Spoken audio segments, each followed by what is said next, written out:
Hey guys, well now that the underseal is all stripped back, the next big job on the car is to fit the Hilux diff housing.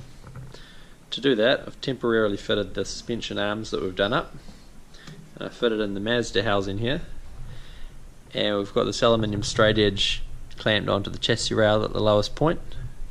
So now I've just got to take a bunch of measurements and check a whole lot of clearances, and then I'll be ready to start welding things to the Hilux housing. Hey guys, check out this awesome fixture which William has made so that we can accurately transfer the positions of the mounting brackets from the Mazda diff housing to the Toyota Hilux diff housing. Now these are the shock mount holes which we're going to be dealing with later. And these are the bottom mounting holes which we're going to be moving down an inch, and that's why it's not fitting on the spitter steel. Now the Mazda diff housing is slightly narrower than the Hilux diff housing, which is why we've made these shim plates to make up for it. So now we're going to take this off and put on the Hilux diff housing. Cool, so we've got the Toyota Hilux diff housing on the fixture now, and we've had some new mounting brackets laser cut and folded, which we're going to need to cut, drill and weld onto the diff housing.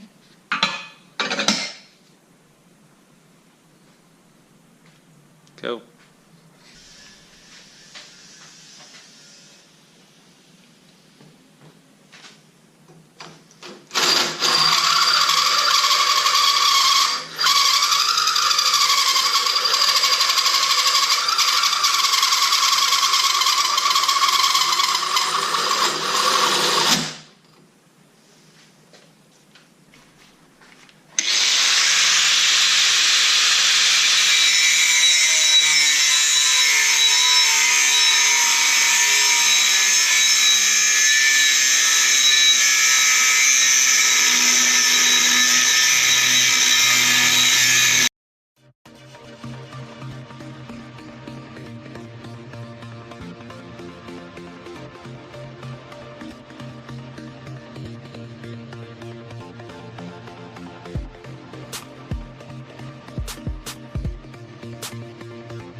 So as you can see, we've put the Mazda diff housing back onto RXFURY, and this is because we wanted to check the clearance between the diff housing and the wheel well.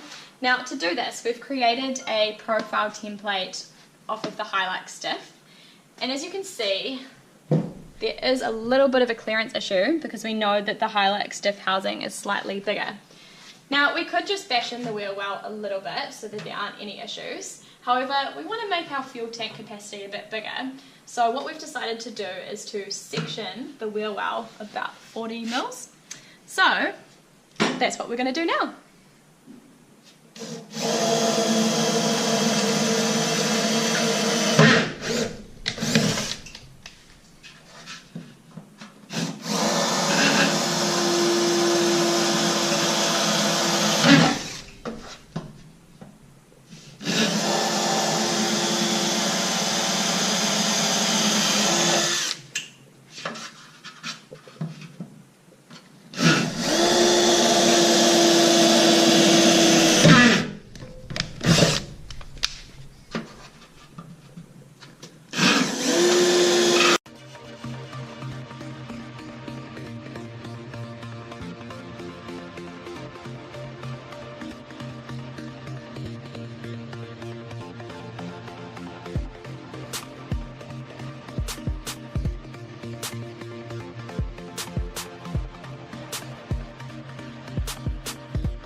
So we've finished unstitching the wheel well, so now the moment of truth to see if it comes out easily.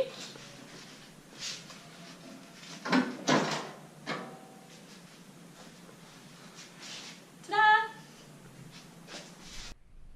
So this is where we got up to in the diff housing this week. We've got the 4 mount brackets trimmed and fitting, so they just need final drilling and then we can weld them on. And the bottom mount brackets we've left along at the bottom here so that we can get the shock mounts attached to them, and then we'll trim them after that. If you like what you see, make sure you hit that subscribe button and follow the build of RXFURY.